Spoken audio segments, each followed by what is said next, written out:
the story of a young man called Tom Jones. It is a long story, and it begins with a mystery, a very strange mystery.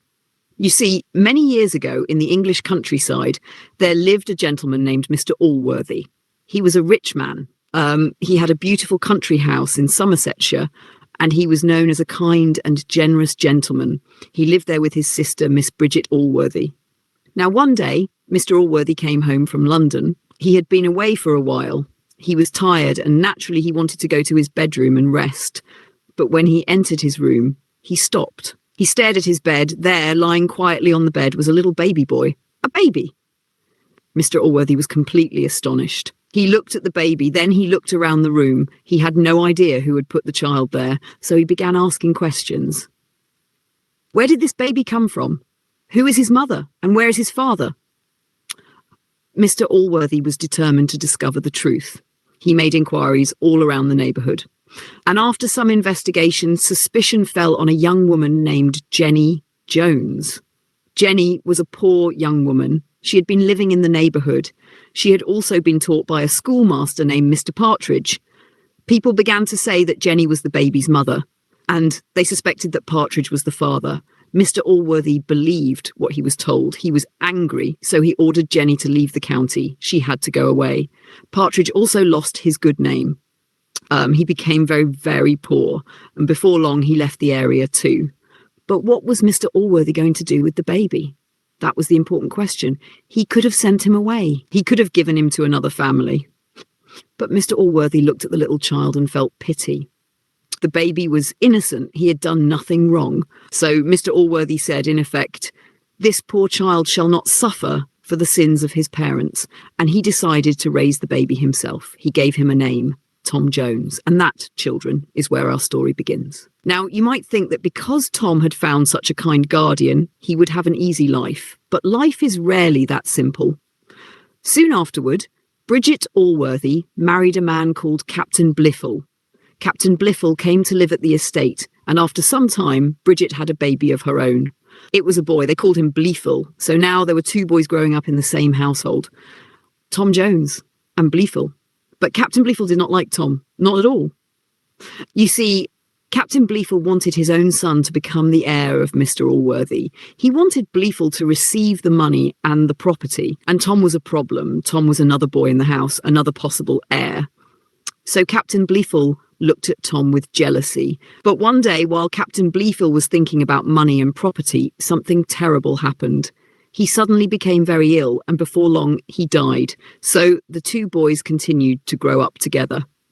And as the years passed, their characters became clearer and clearer. Now, children, this is important, because Tom and Blifil looked very different on the outside. Tom was lively. He was adventurous. He loved horses and sports. He loved the countryside. He sometimes acted before thinking, and yes, he often got himself into trouble. But Tom had a warm and generous heart. Blifil was quite different. Blifil was quiet, he was serious, he behaved like a very religious young man, he followed the rules, he always tried to make a good impression. And people thought, what a wonderful young man.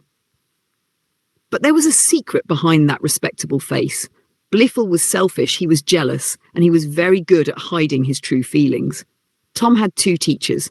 One was a philosopher called Square, the other was a clergyman called Thwackum. Both of them liked Blifil, and both of them disliked Tom. Why? Because Tom was wild and independent. Blifil, on the other hand, behaved exactly as they wanted, but there was something the teachers did not understand. Tom was often much kinder than Blifil. For example, there was a poor family living nearby. The father was a man called Black George. He worked for Mr. Allworthy, but Black George and his family were very poor. Tom felt sorry for them. So sometimes Tom would take apples, sometimes he would take a duck, sometimes he would take something else from the estate, and he would give it to Black George's family. Now, children, was Tom right to steal? No, of course not. But why did he steal? He did it because he wanted to help people who were hungry. That was the strange thing about Tom. He could do something wrong for a good reason, and he could also do something foolish when he meant well. Blifil soon discovered that Tom trusted him. Tom told Blifil all his secrets. He thought Blifil was his brother and his friend. But Blifil was secretly telling those secrets to Thwackum and Mr. Allworthy. So Tom would get into trouble. Tom would wonder, how did they find out? He didn't know.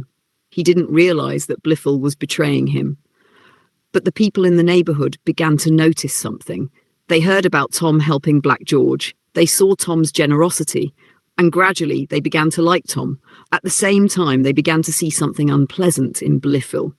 They began to suspect that the respectable young man was not quite as good as he appeared. Now, children, we need another character. And she is very important. Her name is Sophia Western. Sophia was the daughter of Squire Western. Squire Western was Mr. Allworthy's neighbour. He was a rich country gentleman. He loved horses, he loved hunting, he loved drinking, and he loved a good argument. But he liked Tom. He admired Tom's courage and his skill in sports. And his daughter Sophia was a beautiful and intelligent young woman. Sophia fell in love with Tom deeply, completely. But Tom did not immediately understand how much she loved him. And Tom already had another young woman in his life. Her name was Molly Seagrim. Molly was the daughter of Black George. Tom had become involved with her. Then one day, Molly became pregnant. Oh dear, now there was trouble. People began talking. Mr. Allworthy was angry. He thought Tom was the father of the baby. He was prepared to have Molly punished.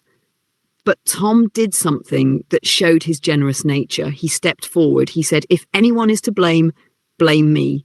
He was trying to protect Molly. He was willing to suffer for her.